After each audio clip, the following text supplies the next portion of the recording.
Okay, welcome back to the channel. The 383 LS1 is on the dyno, and we are about to see how much horsepower it makes.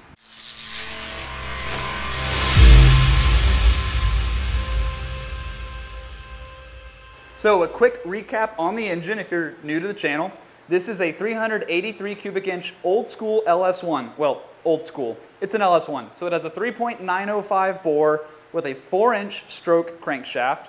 We are running a set of CNC ported 243 castings, an MSD Air Force intake, and our camshaft is 247, 255, 113 LSA plus 4, and low 600s for lift.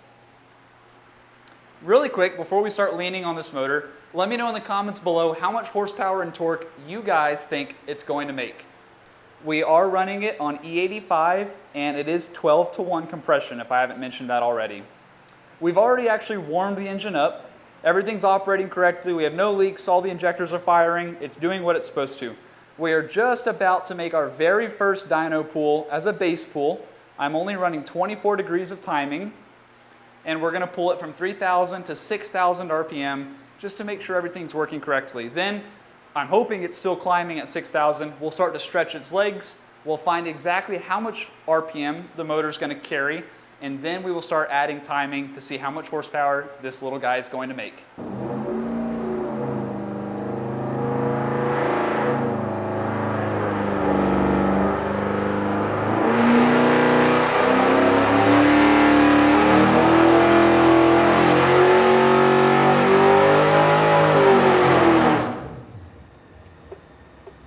Our first pull looks really good and strong. Peak power at 581, still climbing straight up.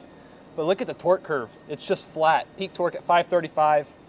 So we're gonna go ahead and stretch its legs to 7,000 RPM. I'm not gonna add any timing yet. I just wanna find the RPM range that this motor is gonna make its hits from.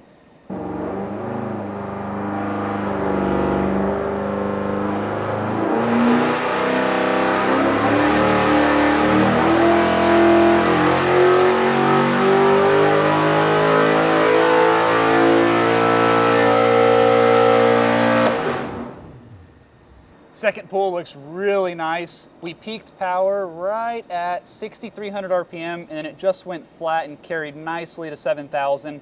Torque curve is flat as a table. I really like this MSD long runner intake for the low hood clearance vehicles, Corvettes, Camaros, etc. So now that we found our curve, let's go ahead and add some timing. I'm only running 24 right now. We're gonna bump that up to 26 on the third hit.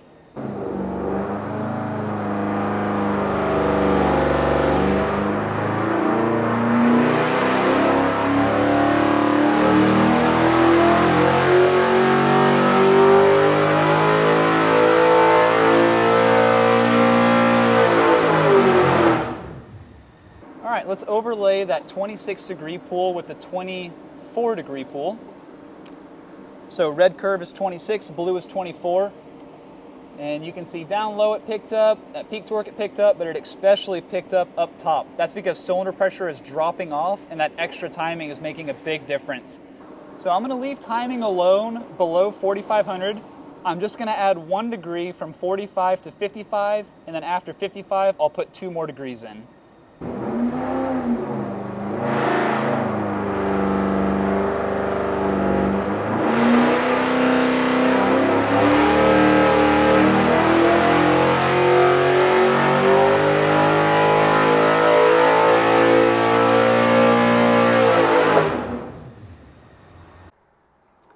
Okay, this is really what we're kind of looking for in maximizing a combo, is when you keep adding ignition timing and then eventually it stops picking up.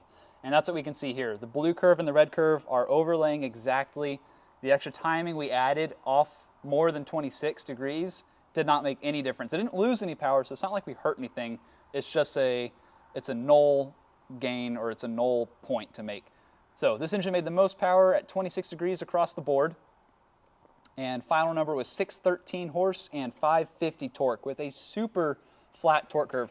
All the way from 3,000 RPM, it's making 450 foot-pounds, and then even at 7,000 RPM, it's still making over 450 foot-pounds. So this little motor is going to be an absolute ripper in a stick shift F-body Camaro.